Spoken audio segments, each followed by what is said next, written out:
Olá, seja bem-vindo a essa série de vídeos a respeito de profecias. Você que tem interesse em conhecer um pouco mais a respeito de profecias bíblicas, nós vamos aqui estudar a respeito desse assunto, que é um assunto tão fascinante, mas ao mesmo tempo tão polêmico dentro do Evangelho e dentro da teologia, né? E é um assunto que é bastante legal de ser estudado. Vamos ver aí alguns pontos específicos a respeito disso e desmistificar um pouco algumas coisas. Então vamos lá. O primeiro ponto que eu gostaria de comentar com você é a respeito do que é profecia, né? Profecias são basicamente predições a respeito da palavra de Deus. Essas predições, se você observar no Velho Testamento, elas são sempre direcionadas a algum povo, né? Ou a alguém revelando algum aviso, plano ou propósito de Deus. Não tem nada a ver com adivinhação, né? É algo totalmente separado do que as pessoas entendem hoje como adivinhação. Ou é algo voltado para algum propósito egoísta. Se você observar no contexto do Velho Testamento, você observa que é algo totalmente que aponta a algo relacionado a Deus, tem essa característica, né? E por que devemos estudar esse assunto, né? Especificamente a escatologia ou profecias relacionadas ao final dos tempos, né? Porque, de acordo com 1 Tessalonicenses 5:20, serve de encorajamento uns para os outros, né? Ali nessa carta aos Tessalonicenses, Paulo fala um pouco a respeito disso e ele deixa claro nesse versículo, né, que essas palavras sirvam de encorajamento uns para os outros, né? Não que sirva para assustar alguém, né, ou para colocar medo, mas que sirva para trazer uma esperança, né, já prevendo o mundo difícil que a gente já está vivendo nessa época de agora. Isso é bem interessante. O segundo ponto interessante do porquê que a gente deve estudar profecias é porque a nossa fé não é e não deve ser baseada em nada tangível, mas sim na esperança de que um dia a gente vai estar no céu com Cristo. Onde que está isso? Isso está em Tito, capítulo 1, versículos 1 e 2. E já é uma razão bem justa e bem legal para a gente estudar profecias. O terceiro ponto, que é um assunto tão relevante que faz parte da nossa confissão de fé e da confissão de fé da grande maioria das igrejas evangélicas, né? Todos ali têm a confissão de fé deles alguma coisa relacionadas à crença em profecias bíblicas. Então é algo muito relevante dentro do contexto. Outro ponto aqui, Jesus falou também, né, sobre ele e nos deu diversos alertas a respeito desse assunto, né? Então tem duas coisas, né, específicas para comentar a respeito disso. O fato de sermos ignorantes sobre esse assunto certamente traz um impacto direto em nossa caminhada com Cristo e em nosso crescimento espiritual. Por quê? Porque o fato da gente não saber nada, absolutamente nada, a respeito da volta do Senhor Jesus, acaba levando a gente a ter uma vida voltada para o hoje, para o agora, e isso tem consequências sérias, né? Não que você vai viver no mundo da lua ou algo do tipo, mas esse tipo de estudo serve para trazer um equilíbrio e reforçar essa esperança, né? Porque Paulo fala na introdução de Colossenses, se eu não me engano, né, que a nossa fé é baseada na esperança e na esperança da vida eterna. A fé não é de graça, não é direcionada para qualquer coisa, mas é baseado na esperança e na esperança de que um dia a gente vai estar no céu com Cristo. E as profecias servem para lembrar disso, né? Essa questão da volta de Cristo. Outro ponto relevante, né? Profecias é um assunto que pode ser tratado de maneira leve e de maneira clara, né? Embora seja um assunto complexo. Esse é um ponto bem relevante porque eu parto do seguinte princípio: se está revelado, né? Se está revelado nas Escrituras, é para você entender. Se está revelado nas Escrituras, é para qualquer pessoa entender isso, né? Apesar de ser um assunto complexo, a gente deve tratar, né, esse assunto com o devido respeito que ele merece, porém é um assunto para que você possa entender, por esse motivo que está ali revelado na Bíblia, né, em diversos livros. Mas tem uma observação aqui. Algumas regras importantes, né? O ponto de partida, algumas premissas dentro desse estudo que é importante a gente bater em cima disso. Nós cremos que Jesus Cristo é o nosso único e suficiente Senhor e Salvador e que ressuscitou ao terceiro dia. A segunda premissa importante. Isso tem impacto direto nesse estudo, em todo estudo e todos os vídeos, porque se ele não tivesse ressuscitado, isso teria invalidado todo o seu testemunho, né? E por consequência as profecias da Bíblia. Por quê? Porque Jesus fez diversas profecias e fez diversas afirmações pesadas para a época, inclusive dele ser o Filho de Deus, dele ser Deus, dele perdoar pecados. E uma delas foi, ele deixou claro para os discípulos que ele ia ressuscitar ao terceiro dia, embora os discípulos só viessem a entender isso depois da ressurreição dele, né? Mas o fato dele ter ressuscitado validou tudo o que ele disse. E a gente fica numa... não tem meio termo nisso, né? Ou Jesus estava falando a verdade, ou se uma vírgula do que ele disse é mentira, invalida todo o testemunho dele. Então, ou Jesus Cristo realmente é Deus, é o Senhor, é o Salvador, ou ele estava simplesmente blefando e foi o maior charlatão da história, coisa que a gente sabe que não é verdade. Jesus Cristo ressuscitou, fez diversas aparições, não somente aos discípulos. Coríntios fala que ele apareceu a mais de 500 de uma vez, e tem vários indícios que validam esse testemunho da ressurreição de Cristo. Então, é um ponto bem relevante. Outra questão, nós cremos na inerrância da Bíblia. Nós cremos na totalidade das Escrituras. Isso é um ponto bastante relevante, né?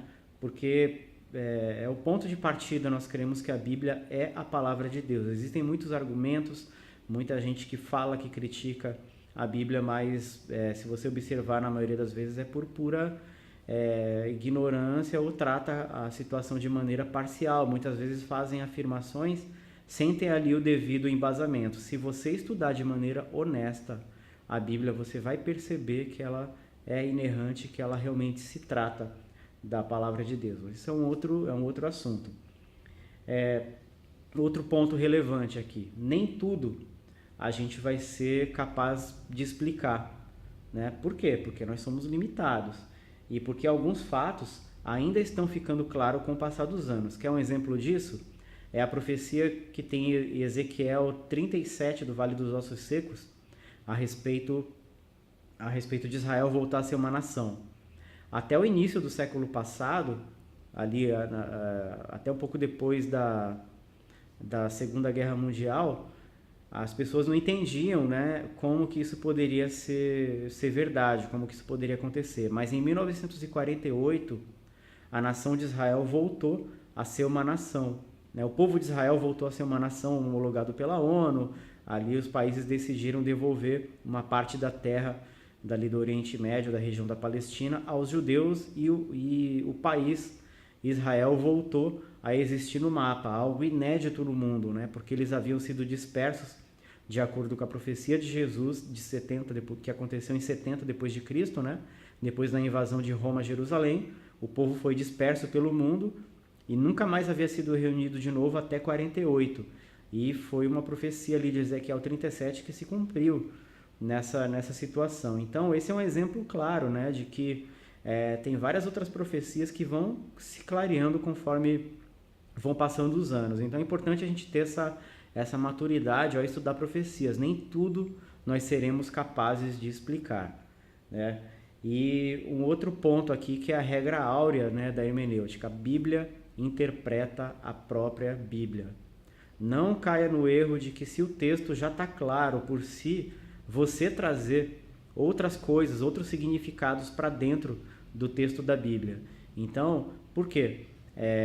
A Bíblia interpreta a própria Bíblia, né? Você vai perceber que um versículo tem contexto no capítulo um capítulo tem contexto no livro e o livro tem contexto na Bíblia como um todo. A Bíblia deve ser entendida como um todo. O grande erro é pegar partes isoladas da Bíblia, tirar fora do contexto e ficar trabalhando naquilo, né? É algo que fatalmente você vai tirar interpretações erradas. Então esse é um ponto bem interessante dentro dessa questão, né? A Bíblia, né, como um todo, ela está dividida em dois grandes acontecimentos, dois grandes polos, né? Esses dois polos são esses dois aqui, a primeira vinda e a segunda vinda de Cristo. Isso é bem importante de ser entendido. Ainda comentando a respeito da Bíblia, é importante a gente saber o quê? Que a Bíblia ela é uma revelação por completo, né? E você vai perceber isso. Os evangelhos vão servir para clarear o Velho Testamento como um todo. As cartas, as epístolas vão servir para clarear o que foi feito ali nos evangelhos. Dá para imaginar assim de uma maneira simples. Então você vai perceber todas as escrituras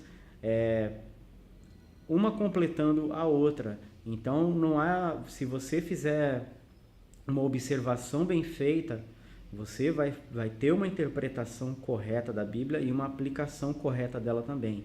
Então, um bom estudo vem desses 3 pontos. Uma boa observação, boa e profunda observação do texto e do contexto que você está lendo ali, que aí vai levar você a uma interpretação correta dentro do texto, olhando Bíblia, interpretando Bíblia, e daí sim uma aplicação. E o 4º ponto disso, que é a transformação, que isso somente o Espírito Santo de Deus vai trazer para você, vai clarear a palavra e vai permitir que ela traga essa transformação na sua vida, pelo poder de Jesus e pelo poder do Espírito Santo. Então, vamos seguir aqui, né? A Bíblia ela é dividida nesses 2 grandes acontecimentos, né? A primeira vinda e a segunda vinda de Jesus. A gente vai entender isso, né?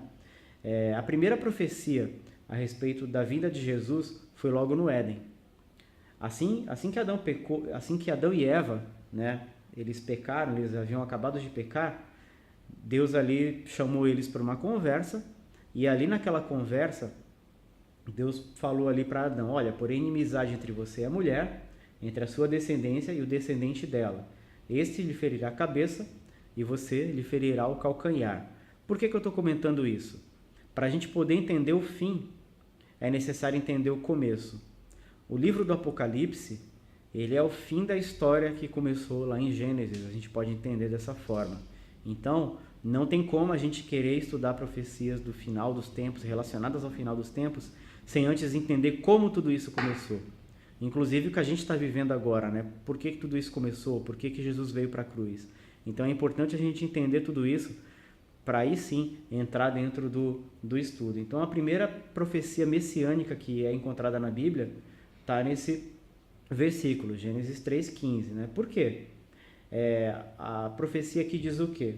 Porém, inimizade entre você e a mulher, entre a descendência e o descendente dela.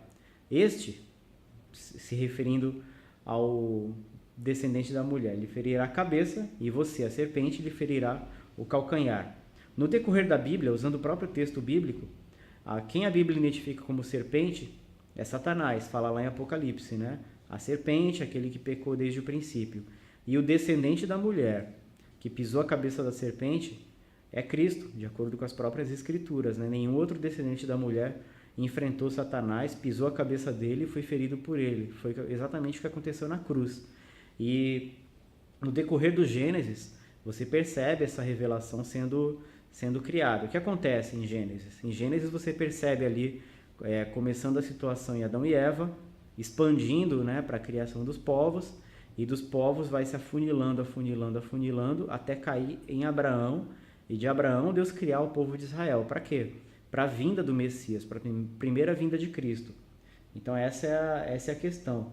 Então isso já derruba, né, esse argumento de que religião A ou religião B é mais antiga que Jesus. A gente não está discutindo aqui religião ou qual religião que é correta, mas sim que Jesus Cristo é o caminho, a verdade e a vida, que Jesus Cristo é o Senhor. Então, Deus iniciou ali, naquele processo de Gênesis 3,15, a partir da hora que Adão pecou, o processo para restaurar o homem e trazer o homem de volta ao relacionamento com Deus. Então ali começou esse processo de revelação, né, da primeira e da segunda vinda de Cristo, né?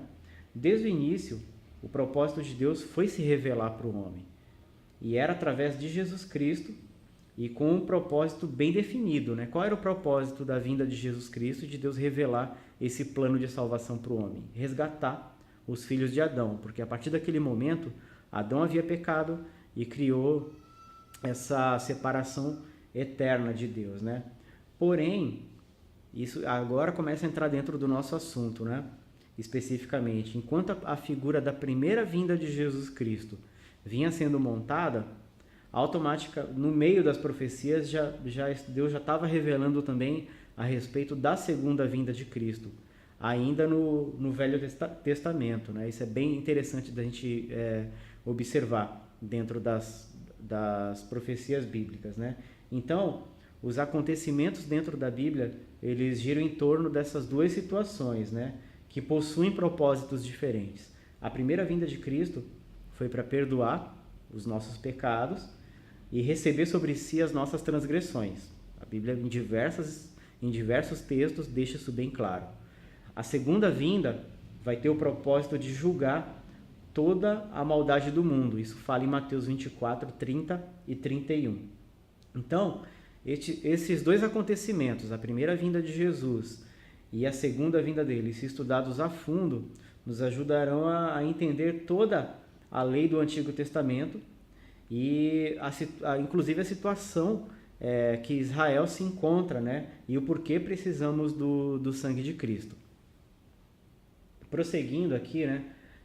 Como montar esse quebra-cabeça, né? A gente percebe que as profecias bíblicas, elas não estão todas num livro só, né? Não está tudo bonitinho lá, isso.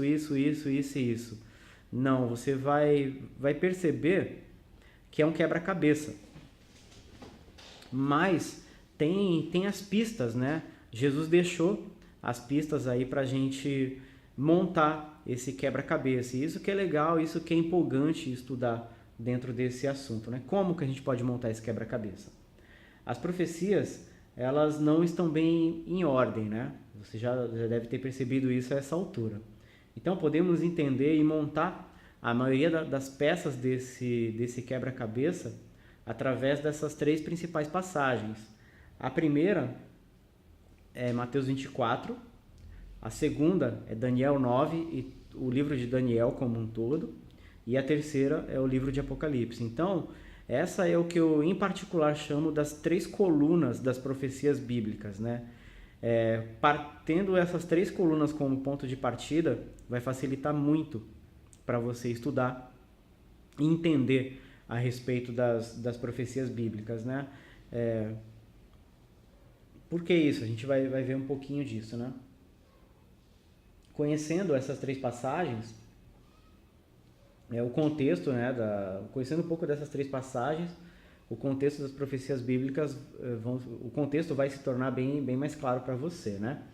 A primeira coluna é Mateus 24. Nós vamos estudar cada uma dessas colunas a fundo e vai ser bem interessante isso, você ver isso sendo detalhado. Vou dar um panorama aqui para você da primeira coluna, né, que eu chamo Mateus 24. E essa mesma passagem, esse mesmo sermão profético de Jesus, ele se repete em Marcos 13, do 1 ao 31, e Lucas 21, do 5 ao 37. O que fala ali, né? Mateus 24, ele é o maior resumo dos eventos do fim que há na Bíblia. Ali, Jesus ele dá um resumão de tudo que acontece a respeito disso, a respeito desse assunto relacionado ao fim dos tempos e a segunda vinda dele. Mas é importante estarmos atentos a isso. Ali é um resumão, né? Ele compila tudo ali no 24 e no 25, sendo específico. Então, dependendo da maneira que você abordar ali, isso confunde algumas pessoas, né? Gera uma polêmica, às vezes até um pouco desnecessária por falha na leitura e numa observação bem feita da passagem. Então, Mateus 24, ele é o maior resumo dos eventos do fim que há na Bíblia. E é muito legal, é muito empolgante ler esse capítulo. O que fala Mateus 24, né? Ele relata uma conversa de Jesus com os discípulos, a princípio sobre o templo, uma conversa ali que começou relacionada ao templo e a destruição dele. Esse fato, essa profecia que Jesus faz ali aconteceu em 70 depois de Cristo, né? Há livros, isso é relatado na história secular, né? Porém, os discípulos, eles chamam Jesus à parte e questionam Jesus diretamente sobre a vinda dele e sobre o final dos tempos, né? Mostrando que o assunto já era comentado entre eles. Isso é bem interessante de se observar ali na passagem de Mateus 24, né? Mas o que Jesus fala de importante aqui? Ponto 1, dentro de Mateus 24, né? Os sinais da vinda. Isso é bem legal, né? O que ele fala ali? Jesus, ele dá um resumão, vai conversando com os discípulos e ele dá alguns sinais, né? Como que ia ser essa volta? O que fica claro ali? Que os discípulos, eles iam saber identificar quando a vinda dele ia estar próxima. Não é saber data, hora, nada disso. Isso é um erro. O próprio Jesus deixou claro lá, né?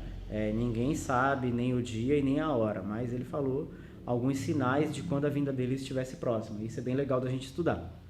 Então, o que ele fala? Quais são esses sinais que ele deixa claro ali? Muitos virão em meu nome e enganarão a muitos. Cuidado que ninguém os engane. O que ele fala ali, né? Que muitos virão em nome dele. E isso era uma das coisas que iam caracterizar o fim, né? Que iam caracterizar quando o mundo estivesse próximo da volta dele. Então, o número de falsos cristos que já apareceram, a gente consegue aí fazer uma lista com vários, né? Os mais conhecidos aí, né? O Reverendo Moon, o Jesus Cristo Homem, né? Um cara aí que morreu há uns 4 ou 5 anos atrás, que falava que era Jesus, ele dava até a data dele, né? Que ele ia ter o corpo glorificado, mas depois apareceu a notícia aí na imprensa que ele havia falecido por causa de problema de saúde. O Henri Cristo, que é aquele rapaz que anda aí nos programas de TV no Brasil, né? Fazendo esse tipo de mensagem falando que é o Cristo, né? E outros caras assim que são até muito mais perigosos do que do próprio Henri Cristo. A segunda questão a respeito dos sinais da vinda que ele fala: vocês ouvirão falar de guerras e rumores de guerra, mas não tenham medo, isso será necessário. Tem um estudo do Instituto de Economia e Paz, né? Eu tenho o link aqui, eu posso colocar aí na descrição do vídeo. Esse estudo ele fala o seguinte: ele revela que 162 países, de 162 países, apenas 11 não estão em guerra no mundo hoje. E isso é bem interessante, né? Foi feito um estudo em 162 países, desses 162, somente 11 não estão em guerra. E isso é muito relevante, né? A gente considerar o número de guerras e conflitos que apareceram, principalmente no século passado, e agora nesses primeiros 17 anos, né? 16 anos desse século que a gente está agora. Outro ponto que Jesus falou ali em Mateus 24. Nação se levantará contra nação e reino contra reino. Haverá fomes e terremotos em vários lugares. Tudo isso será o início das dores, né? E é interessante a gente observar o número de terremotos dos nossos dias, né? O número é gritante. Você fizer uma pesquisa simples aí no Google, você vai perceber o quanto o número de terremotos subiu nos últimos 30 anos, por exemplo. Você consegue pegar esses dados e transformar em gráfico facilmente aí, no Excel, qualquer programa desse. E é um dado relevante, é um dado muito interessante. Outro ponto que ele fala aqui: nação se levantará contra nação, reino contra reino, haverá fomes e terremotos em vários lugares. Tudo isso será o início das dores. E a gente percebe, né, essas coisas acontecendo, né? Tem uma outra frase que ele fala em Mateus 24: serão odiados todas as nações por minha causa. Isso aqui já serve para os judeus, né? que os judeus serão odiados por todas as nações. A gente percebe isso no contexto mundial, né? Nessa guerra entre judeus e árabes, né? Aquela briga ali com os refugiados palestinos, né? As pessoas têm uma certa aversão aos judeus, né? E isso vai se intensificar conforme for aproximando a volta de Cristo. Devido ao aumento da maldade, o amor de muitos se esfriará. E esse aqui é outro dado relevante de Mateus 24, né? O número de casos de violências e homicídios, né, em nossos dias é algo que vem se propagando de maneira muito grande, né? E ele fala o outro detalhe: este evangelho será pregado em todo o mundo, então virá o fim. É um ponto que ele coloca, né? Antes da volta dele mesmo, vai vir o fim, né? Deus irá julgar o mundo, isso é uma coisa real, a Bíblia deixa claro isso. E será um julgamento justo. E isso é um ponto bem interessante da gente ter isso, né? Eu comento muito que a gente deve olhar, deve crer nessas 3 colunas, né? Esses 3 pontos devem ser inabaláveis em nossas vidas. Que Deus ama a gente incondicionalmente, que Deus é bom e que Deus é justo. As pessoas costumam questionar muito os cristãos, né? Pô, mas e aquela pessoa que vive naquele local remoto, que não tem televisão, não tem nenhum tipo de informação, como é que vai ser isso? Muitas perguntas dessas a gente não sabe responder, é verdade. Porém, o que a gente tem certeza o julgamento de Deus para mim, para você e para qualquer outra pessoa na face da terra vai ser algo totalmente justo, não tenha dúvida disso, não tenha dúvida disso. Então, isso ajuda a gente a entender muitas questões das escrituras ou esperar o tempo delas serem reveladas, né? Um outro ponto importante, né? O Islã e o Estado Islâmico. As profecias bíblicas não falam nada diretamente sobre o Islã, ou cita, né, o Islã ou o Estado Islâmico, né? Inclusive, esse surgimento do ISIS foi uma surpresa, mas é algo que tem levantado, né, a antena de muitos estudiosos aí de profecias, né, observando bem para onde está indo esse crescimento avassalador do Islã, esse crescimento avassalador do Estado Islâmico em específico, dessa facção do islamismo, o que está acontecendo, né? Porém, em Apocalipse 20, dos versículos 4 ao 6, tem algo bem relevante, cita algo bem interessante ali, né, nesse versículo, que ali fala a respeito de pessoas que vão ser decapitadas durante a grande tribulação. A gente vai entender o que é a grande tribulação já já. Então, é algo relevante, porque hoje, nos nossos dias, quem é que tem matado pessoas decapitadas? É o Estado Islâmico. Então, não cita o islamismo especificamente dentro das profecias bíblicas. Olha, isso vai ser feito pelo Islã. Não tem.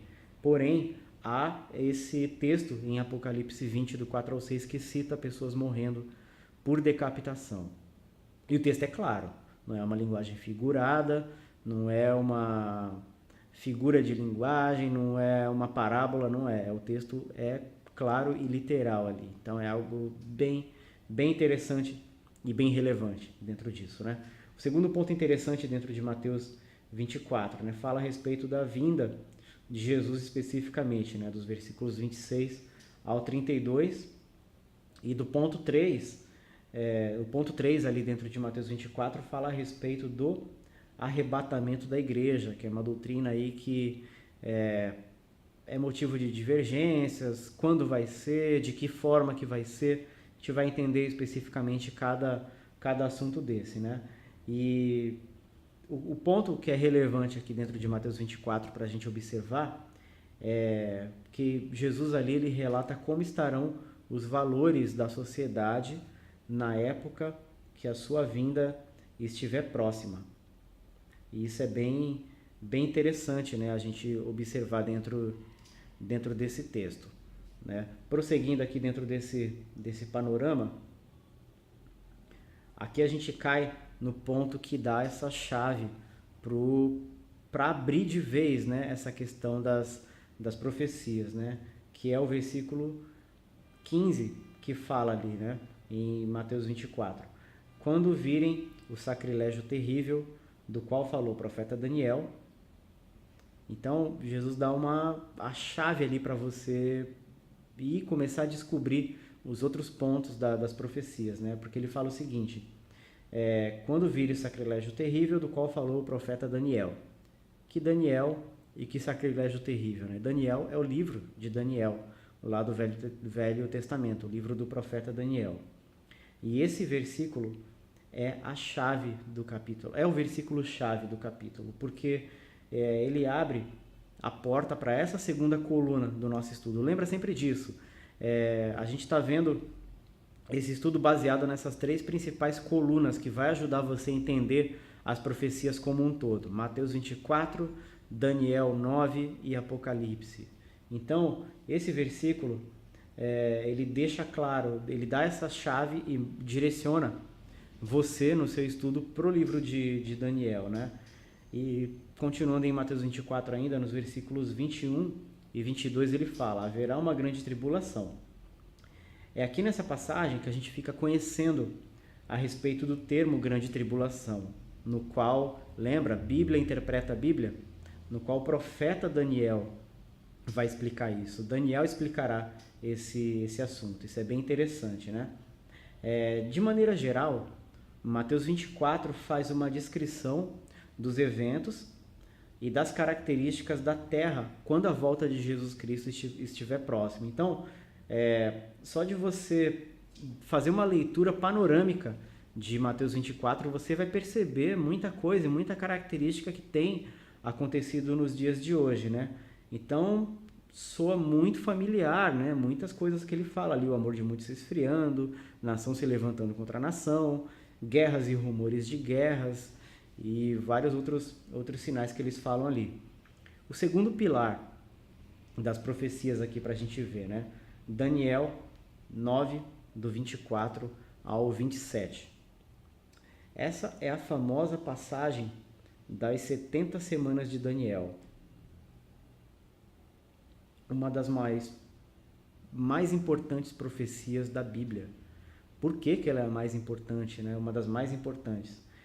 Ela faz um resumo em apenas 4 versículos. Claro que tem um contexto todo dentro do livro de Daniel, a gente vai ver isso de forma detalhada, não nesse estudo, mas em outros estudos.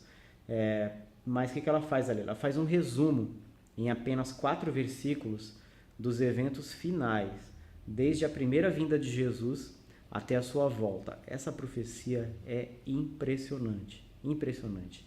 E o livro de Daniel como um todo, né? Essa profecia, ela introduz um novo personagem aí dentro desse contexto, que é o anticristo. Se a gente reparar em Mateus 24, Jesus dá uma ênfase muito grande em falsos profetas, né? Tem uma relevância ali bem interessante, né? E ela é o alicerce, o livro de Daniel. Essa profecia em específico, Daniel 9, do 20 ao 27, é o alicerce para a gente poder estudar o livro de Apocalipse. Ela serve de base, de coluna ali para o livro de Apocalipse ser lançado em cima disso. Então, entendendo um pouco mais a respeito dessa profecia de Daniel 9, do 24 ao 27. É uma passagem que vale a pena a gente ler. Eu vou ler aqui o texto para você. Vou puxar aqui.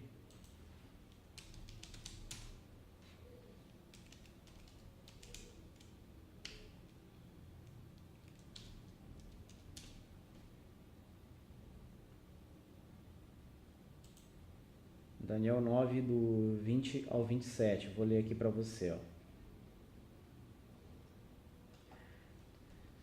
Enquanto eu estava falando e orando, confessando o meu pecado e o pecado de Israel, meu povo, e fazendo meu pedido ao Senhor, o meu Deus, em favor do seu santo monte. Enquanto eu ainda estava em oração, Gabriel, o homem que eu tinha visto na visão anterior, veio a mim, voando rapidamente para onde eu estava, à hora do sacrifício da tarde. Ele me instruiu e me disse: Daniel, agora vim para dar-lhe percepção e entendimento.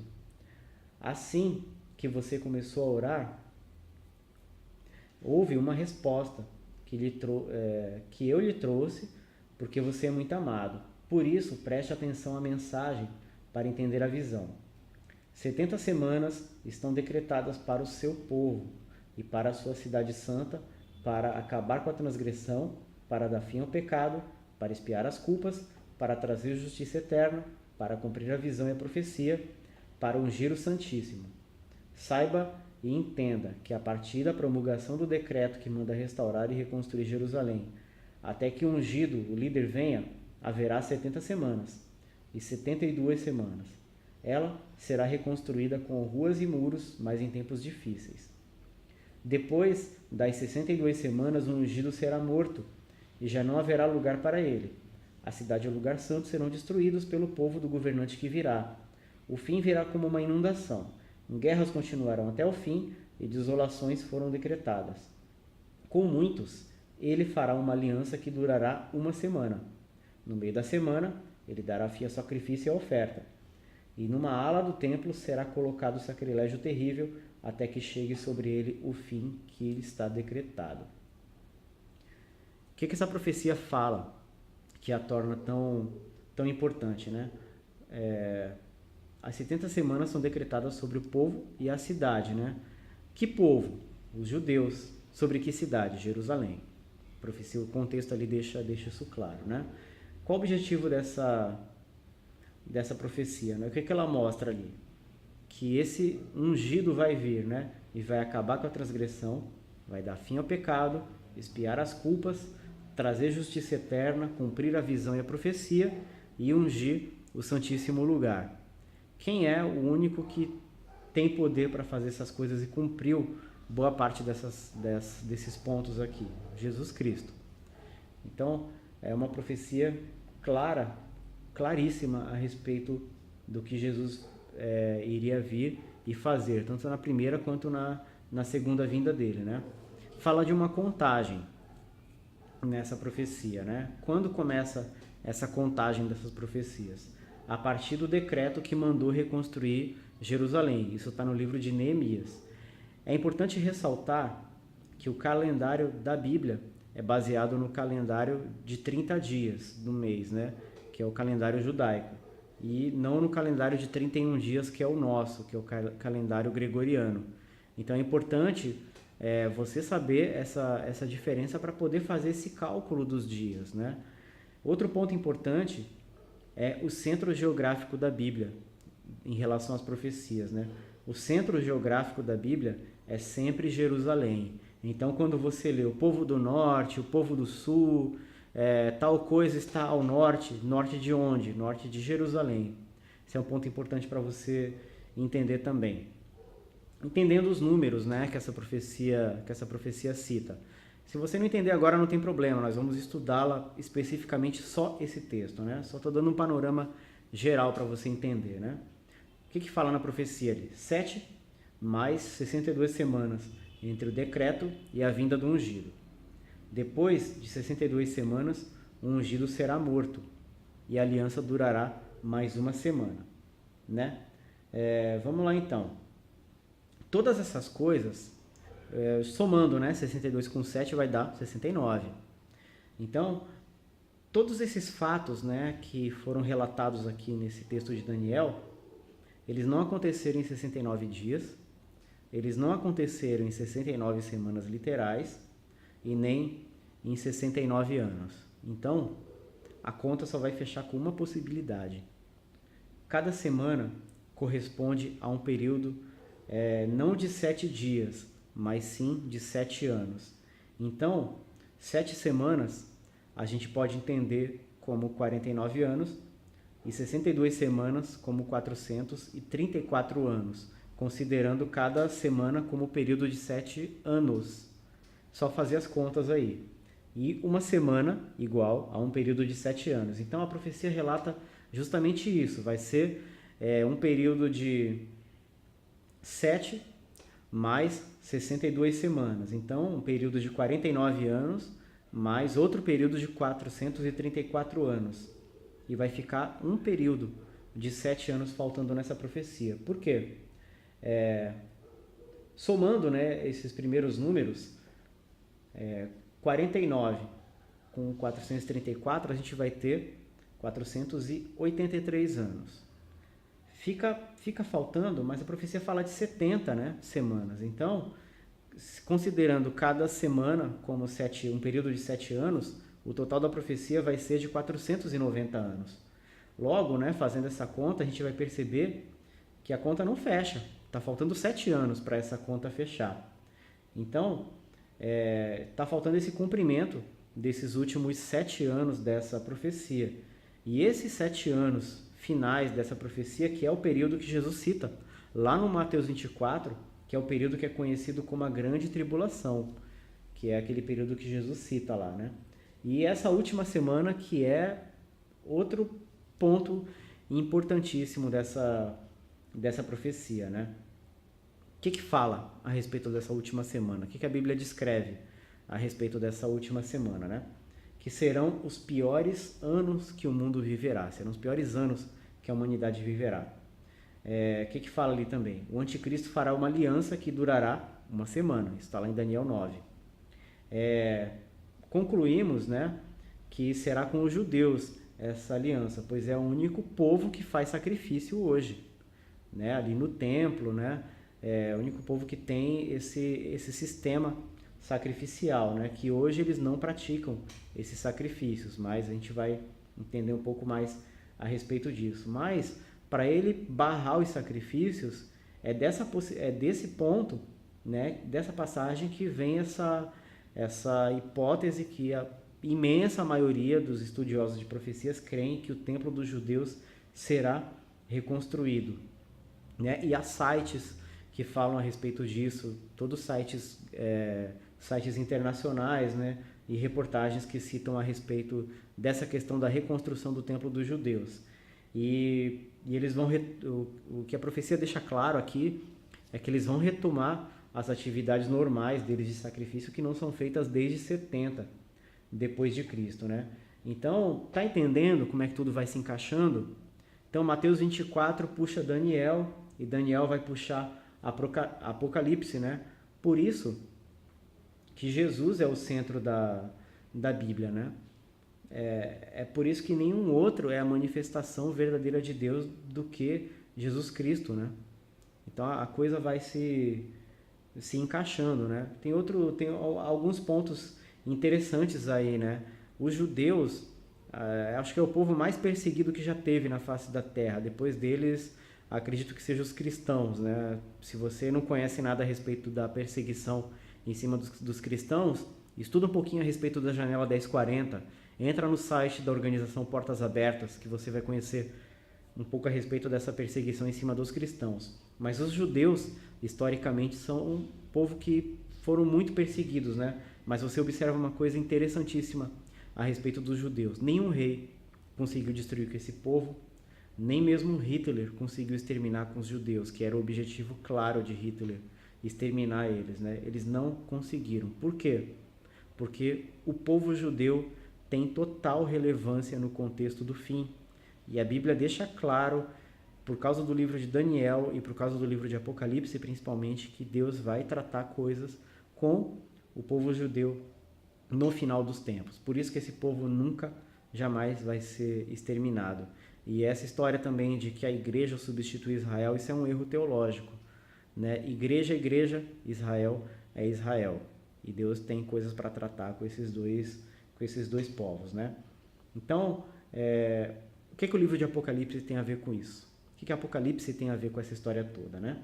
O livro do Apocalipse, para você entender ele como um todo, ele vai mostrar em detalhes o que acontecerá nessa última semana, nesses 7 anos finais. E esse é o ponto relevante do livro de Apocalipse. Claro, além de outros trechos assim que são famosíssimos, como a carta às igrejas, e depois do Apocalipse 19, né, do 19 a 22, que fala ali a respeito do final, do julgamento, vários outros pontos a respeito do fim dos tempos, né? Então, a Bíblia e Apocalipse nos introduz essa informação nova, né, a respeito desses eventos finais, né? Que após a volta de Jesus, ele reinará por 1000 anos na Terra.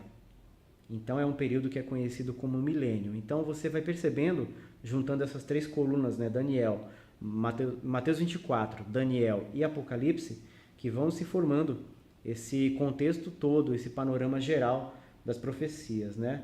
Então, esse período, né, desde a sua preparação da grande tribulação, ele é narrado entre os capítulos 6 ao 19 de Apocalipse. Mas, já observando essas três passagens, né, de uma maneira geral, a gente já consegue perceber a ordem dos acontecimentos, né, como que as coisas vão se desenrolar, né, que tudo começa, como começa o cumprimento dessas profecias, né? Tudo começa com o decreto da reconstrução de Jerusalém, ali no livro de Neemias.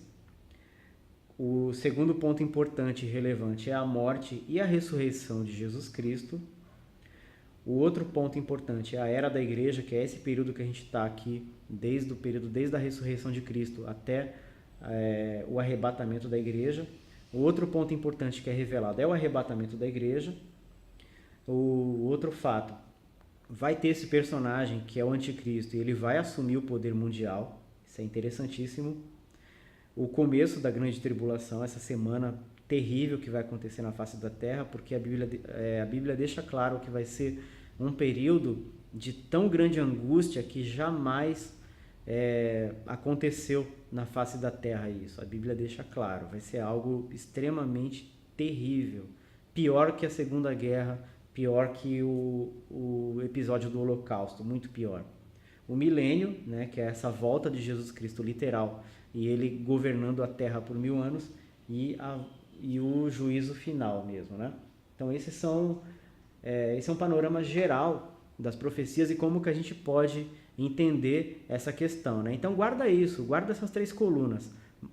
Faça uma leitura panorâmica de Mateus 24, que vai direcionar você para o livro de Daniel, e o estudo do livro de Daniel vai servir de base para o estudo do livro de Apocalipse. Nós vamos detalhar cada uma dessas passagens aqui, cada um desses eventos que eu citei aqui agora, mas esse é um panorama geral para você entender o porquê das profecias bíblicas, tá bom? Então, qualquer dúvida, deixe sua pergunta, deixe seu comentário aí no rodapé do vídeo e até o próximo estudo.